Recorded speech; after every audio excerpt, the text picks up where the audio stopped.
What's up guys? For today's video ay magluluto tayo ng dinuguan. Pero hindi siya yung dinuguan na literal na meat, ganyan. Pero bago ang lahat ay gusto ko munang magpasalamat sa ating mga viewers, sa mga sumusuporta sa akin. At kung bago ka pa lang sa aking channel ay huwag kalimutang mag-subscribe at i-click na din ang notification bell para ma-update ka sa aking susunod na upload na video. At ayan na nga mga kalutong Pinoy, ang lulutuin pala nating dinuguan ay yung mga balat ng manok, yung skin, ganyan. Meron din siyang mga intestine, tsaka yung bituka, ganyan. Yung liver, yan po yung gagamitin natin para sa lulutuin nating dinuguang manok. At ayan na nga, gayatin lang natin siya ng maliliit o kaya maninipis. Hanggang sa matapos na natin lahat gayatin.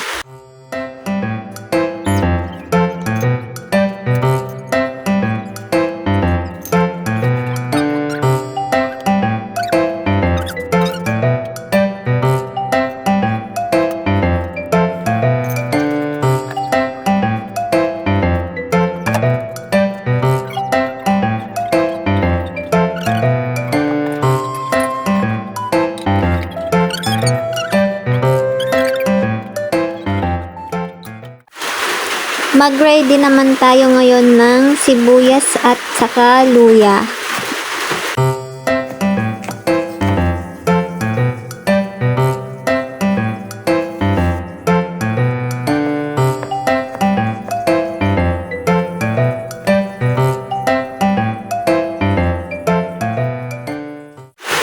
Kapag tapos na ay ready na tayong mag-isa. Hindi ko na nga pala hinugasan yung pan kasi pinagprituhan ko lang din naman yan ng manok. Kaya igisa na natin yung sibuyas at saka bawang. Isunod na natin yung nagayat natin na laman loob nung manok, yung liver, ganyan, gizzard, tsaka yung skin, intestine niya. Igisa na natin.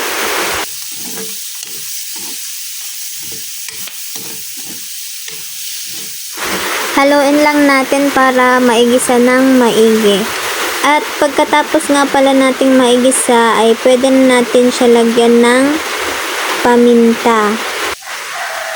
Maglagay na din tayo ng betsin at saka asin.